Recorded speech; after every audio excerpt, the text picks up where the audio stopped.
mare, dahil nga linggo for today's video ay walang ganap ang mga person. Ligo na nga pala ako at si Hasbi naman ay nang iinggit ng Coke. Diyos me, gandang almusal natin yan. Sarap na sarap pa siya sa Coke na kshuta, hindi man lang ako binili. Okay lang yan, sa'yo na yung Coke, at least fresh ako for today's video na kshuta. Gandang ganda ako sa pesko for today's video. Bukod sa pantabada yan, ay makinis na siya min. Diyos me, na-achieve ko na yata ang glass skin na iniintay-intay ko. O diba, mas mahal niya yung dog kaysa sa akin. Ganda-gandahan pa kasi ako dito.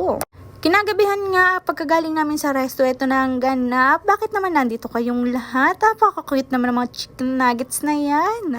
O di babe, ako lang ba yung bangong-bango sa hininga ng tuta? O di babe, tuta ha, hindi sa hininga ni Ram at ni Sky. Dakpo. Sinasabi ko naman sa inyo, ginamit ko lahat ng powers ko. Hindi pa rin nabango yung hininga nun, lalo na hininga ni Bailey. Nakshuta.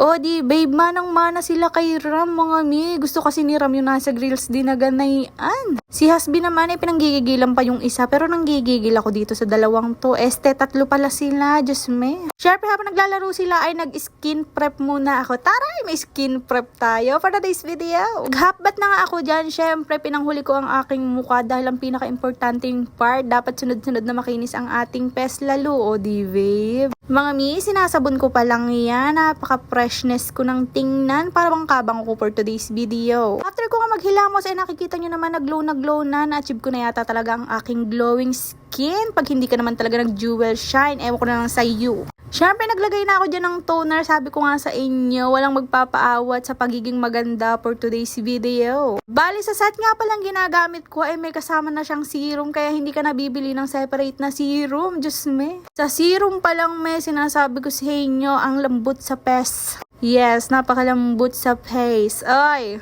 sabi ni Hasbi, dati daw princess ako. Sinasabi ko naman sa'yo, princess talaga ako dati. Ginawa mo akong kawal, ngayon nakshuta ka. Syempre, ibabalik ko na ang aking alindog. Yan, di baling mataba tayo, basta makinis ang mukha, laban na yun. Ni-next ko na ang day cream, baka naman, o diba? Ang bango-bango niyan mga mi, konti lang ang nilagay ko. Kasi gabi na naman at hindi ko na kailangang maglagay ng madami, lalo na't mainit ang panahon yan. For the effect, syempre diretso lieg, o diba? O, nakapagtiklop na naman ako ng damit. Sinasabi ko sa inyo, katitiklop ko lang ng damit. Nagsasalang na naman ako ng labahin. Wala na yata akong katapusan maging kawal. Syempre, for the last part ay ang night cream naman. Ayan, o diba? Full set. Konti pa lang ang nagagamit ko, pero yung mukha ko na makinang na. Paano pa kaya pag naubos ko to? Baka magkapalit na kami nung salamin. Nakshuta. Syempre, ganda-gandahan effect. O diba? Habang nakasalang ang aking labahin, ay nagpapanggap akong Disney princess kahit mukha na akong kawal. Napakakinis. No filter effect. Diyos ko, nakakapag no filter na ang person.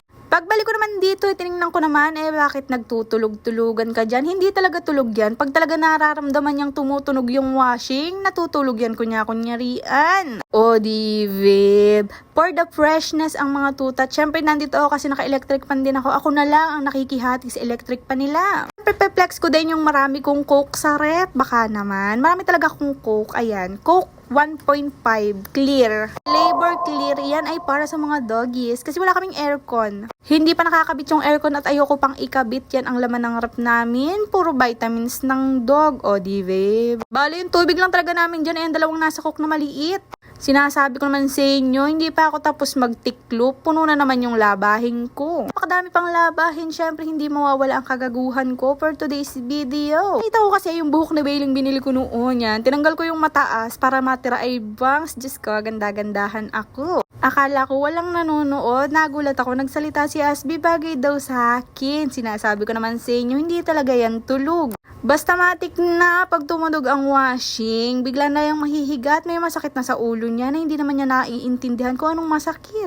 At dahil sinabihan akong cute ni Hasbi, papanindigan ko to, diba? Ganda-gandahan, pero natatawa ko sa sarili ko. Ganito kasi hairstyle ko nung college ako, full bangs. O diba, hindi siya makapaniwala ngayon. Eto nga pala yung pinakamaliit sa anak ni Sky at eto na siya ngayon. Bakit kamukha ni Bailey to? Ako lang ba nakakapansin na bukod sa maliit siya ay kamukha siya ni Bailey? Ayan diba? Sinasabi ko naman sa inyo kasama sa pinaglihan si Bailey nung araw. Sinasabi ko naman sa inyo malaki na yan mga mi at syempre hindi lang sa malaki yan. Mabigat din yan mga mi. Sinasabi ko sa inyo, mabigat yan dun sa dalawa niyang kapatid na medyo malaki sa kanya. Diyos ko, kaka-cute-cute ng baby. O, i-kiss daw muna niya kayo. O, kiss. Oy, sana all kinis. Syempre, don't forget to like, share, and follow, and subscribe our YouTube channel. Nakshuta, may YouTube na tayo. Thank you, Lord. Thank you.